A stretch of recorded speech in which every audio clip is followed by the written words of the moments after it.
Welcome to JMJ Recaps. Today, I will show you an action thriller from 2010, titled, Faster. Spoilers ahead. Watch out, and take care. After leaving prison, Jimmy Cullen arrives at a junkyard to meet his informer, and recovers his car with a gun and some documents, containing information about a guy named Prescott Ashton. After getting the information, he shoots Prescott at his office. As the FBI agents, Humphreys and Cicero begin investigating the murder, Cullen meets his informer, and after paying him for the car and the gun, forces him to reveal more names. Meanwhile, a hitman identified as Killer is given the task from an unknown caller to kill Cullen. At the FBI office, Detective Cicero finds a videotape containing information about Cullen's background. She explains to Humphreys that Cullen and his brother were involved in a bank robbery. Although they succeeded in executing their plan, someone set them up. They were raided by some other criminals, who tortured them to get the information about the looted money. As they threatened to kill them, Cullen's brother Gary thought they were just bluffing, and stopped him from revealing the information. Cullen, who was scared for his brother's life, did not listen to him, and told them about the money, but the gangsters including Prescott, Nixon, and Kenneth Tyson killed Gary by slitting his throat. They shot Cullen as well, who was declared dead by the doctors, but he miraculously survived, after the doctors implanted a metallic plate into his skull, to treat the bullet wound. She believes he is now taking revenge for his brother, as he swore to kill them all. While she explains his history to Humphreys, Cullen goes after his second target Kenneth Tyson, and shoots him, right before he forcibly tries to record a video of an abducted girl. As he walks out of the apartment, Killer, who has been spying on him for a long time, tries to kill him, but Cullen finds out about it. Both exchange gunshots and try to take each other down, but Cullen manages to escape, which enrages Killer. Meanwhile, Detective Humphreys arrives at his girlfriend's house, who argues with him for not giving time to his son, and forces him to take him to his basketball game. As he drives him there, Detective Cicero calls him and tells him about Kenneth's murder, while asking him to immediately report to the crime scene. Upon arriving there, he finds out Kenneth used to shoot his personal sniff films, and wanted to do the same to the girl in his apartment. During their investigation, Cicero also tells him that people have seen another shooter, who exchanged gunshots with Cullen in the hallway, but they have no further information about it. After the failed attempt at shooting Cullen, Killer, who cannot bear his defeat, tells his girlfriend Lily about him. As Lily assures him that he will eventually get him, like he always does, he expresses his gratitude for her, and asks her to marry him. Next day at the FBI office, Detective Cicero spots the scars on Humphreys' arms, and asks about the drug issues. He ignores her question, and tells her about his girlfriend Maria. Soon he confesses to taking drugs, but tells her that he quit after his son was born. Cullen, who has been taking down his targets, arrives at his girlfriend Nan Porterman's place, but finds out she has moved on with her life, and started a family. He questions her about his unborn child, but she reveals she aborted him, after he stopped her from visiting him in prison. Saddened by the news, he leaves her house, but she assures her support, and urges him to take his revenge. On the other hand, Killer gets married to Lily. As they celebrate in their unique style, he expresses his wish to quit this life, and make a fresh start with her. On the other hand, Cullen plans to kill his next target, Nixon.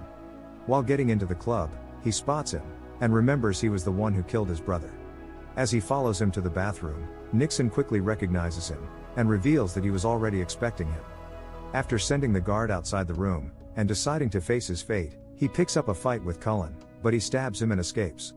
After getting out of the club, Cullen calls Nixon's son, and tells him about his father. Meanwhile, Killer, who has decided to quit his job, can't help but think about his unfinished task. He eventually gives in to the temptation, and plans to go after Cullen. Lily finds out about it and tries to stop him, thinking he might risk his life, but he argues with her and leaves anyway. The next morning, both Killer and the cop get ready for their respective jobs. Humphreys calls Cicero and tells her about the stabbing incident, suspecting that Cullen might have done it. She does not agree with him, but he tells her he is going to investigate the crime scene, to find out if it's linked with Cullen's shootings or not. Both Humphreys and Cullen hear the news that Nixon has survived, and is currently being treated at a local hospital. Cullen remembers how Nixon cut his brother's throat, and decides to go to the hospital to finish him off. Humphreys, who has already anticipated this, also visits the hospital to keep an eye on Nixon. Soon Cullen arrives, and shoots him right in the middle of his surgery. After hearing the gunshots, Humphreys quickly starts chasing him, and finds him in the basement. They shoot at each other, but Cullen spares him after seeing his police badge, and leaves. While coming back, he receives a call from Nixon's son, who asks if he is the one who killed his dad. As he confesses it, he threatens to come after him. Cullen does not try to stop him, and asks him to do what he feels is right. While on the call, he spots Killer, who has been informed of his latest location. They get into an intense car chase, which ends in Cullen bursting his car tires, before being shot in the neck by Killer. As he once again escapes alive, the defeat gets to Killer's nerves, and he decides to kill him at any cost. He calls his informer to update him, but is asked to finish the job at the earliest. After escaping Killer, Cullen comes back to his house, and points a gun at his mother while asking about his father, as he believes he was the one who set them up after the bank robbery, because he demanded a share and they refused to pay it. His mother reveals it wasn't his father, because he died before that incident. Cullen tells he was not initially involved in Gary's plan to rob the bank, but their driver bailed out at the last moment, so he volunteered. As Gary always cared about him, Cullen wanted to return the favor, so he got involved in their plan, but lost his brother anyways. While looking at the family pictures, Cullen spots Maria, who used to be Gary's girlfriend, and learns it wasn't his father but Maria, who snitched on them. He picks up Gary's ashes, and decides to go after her. While going away from the house, he hears the sermons about right and wrong, while Humphreys returns to his office, where everyone admires him for getting so close to Cullen at the hospital. Cicero tells him that all the gang members involved in Gary's murder were minor criminals, and none of them were involved in any serious case. Meanwhile, Cullen, who is now left with only one target, Alexander Jared, starts searching for him. As he tracks him down, Jared, who has turned into a Christian minister, quickly recognizes him. After everyone leaves, Jared tells him he was the subject of his past few sermons, and Cullen accepts that he heard them all. He takes Cullen out for a walk, and tells him he adopted that boy, but Cullen says it won't erase his bad deeds. Although Jared was part of the gang, he never knew about the plan to kill Gary, and even tried to stop them, but could not save him. He reveals he was only hired to guard the gates, and had no information about the mastermind of the plan. He further tells him that he went to prison after the incident, but it changed his life, as he refrained from his sins, and decided to dedicate his life to saving others from the crimes he committed. Moved by his attitude, Cullen forgives him, and cannot find the courage to shoot him, and asks him to go back to his family. Later, as Cullen sits there alone in the camp, Killer arrives and plans to shoot him. Meanwhile, Detective Humphreys, who has also arrived at the spot, calls Cicero and tells her that he is going after them. She gets worried about him, and asks him to wait for the backup, but he says he does not have much time, as they can kill each other at any moment.